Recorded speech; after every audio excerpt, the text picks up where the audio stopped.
Central jail مردان میں شروع کیے گئے اس تعلیمی پروگرام کے پہلے مرحلے میں 68 قیدیوں کو تعلیم دی جائے گی، جن میں 46 مرد اور 22 خاتون قیدیوں کو روزانہ 3 گھنٹے کی کلاسیں دی جائیں گی۔ دلچسپ بات یہ ہے کہ صرف تعلیم حاصل کرنے والے ہی نہیں بلکہ تعلیم دینے والوں میں بھی قیدی شامل ہیں۔ میں کنورٹڈ ہوں تو اپنے ٹائم سے زیادہ انہیں فائدہ پہنچانا چاہتی ہوں، انہیں پڑھاتی ہوں۔ میں اردو آج کل پڑھا رہی ہوں، جیسے کہ انہیں حروف تہجی تک نہیں آتے تھے اور ماشاءاللہ یہ اتنے قابل ہو گئے ہیں کہ اپنا نام خود لکھ سکتے ہیں۔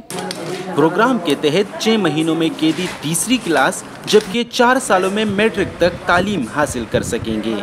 یہ جتنے بھی یہاں پہ قیدی ہیں اور جو پڑھنا چاہتے ہیں ان کے لیے ہم نے ٹیچرز کا بندوبست کیا ہے، اور جو پڑھے لکھے ٹیچر ہیں یہاں پہ جو قیدی ہیں انہی میں سے ٹیچر ہائر کیے ہیں، ان کو 15,000 سیلری دی جائے گی اور وہی جو ساتھی قیدی ہیں ان کو پڑھائیں گے۔ جیل میں موجود قیدی اس نئے پروگرام سے انتہائی خوش ہے۔ ان کے مطابق یہاں ان کا وقت ضائع ہونے کے بجائے قیمتی ہو رہا ہے۔ بہت شوق سے سیکھتے ہیں کہ ان کے جیل میں تو پہلے تو انتظامات نہیں تھے نا، ابھی بہت شوق سے پڑھتے ہیں۔ 1 ہفتہ ہو گیا ہے کہ بہت سارے کچھ سیکھے، بہت کچھ سیکھا ہے۔ جی مجھے بہت پسند ہے اسکول۔ مجھے یہ خیال ہے جب ہم باہر بھی جائیں گے تو میں اپنے شوہر سے کہتی ہوں کہ مجھے تعلیم بہت پسند ہے، میں تعلیم کر رہی ہوں۔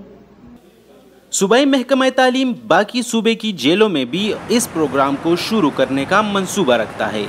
جی فی الحال تو اردو ہم نے سٹارٹ کی ہے، اس کے بعد یہ میتھس اور انگلش ساتھ پھر پڑھائیں گے۔ اچھے اطوار کے بارے میں، اپنی زندگی کیسی گزارنی چاہیے، کیا کن باتوں کا خیال رکھنا چاہیے، یہ سب ہم انہیں بتائیں گے۔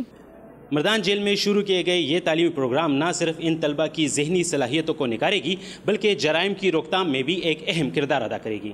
عمر فاروق، وائس آف امریکہ، مردان۔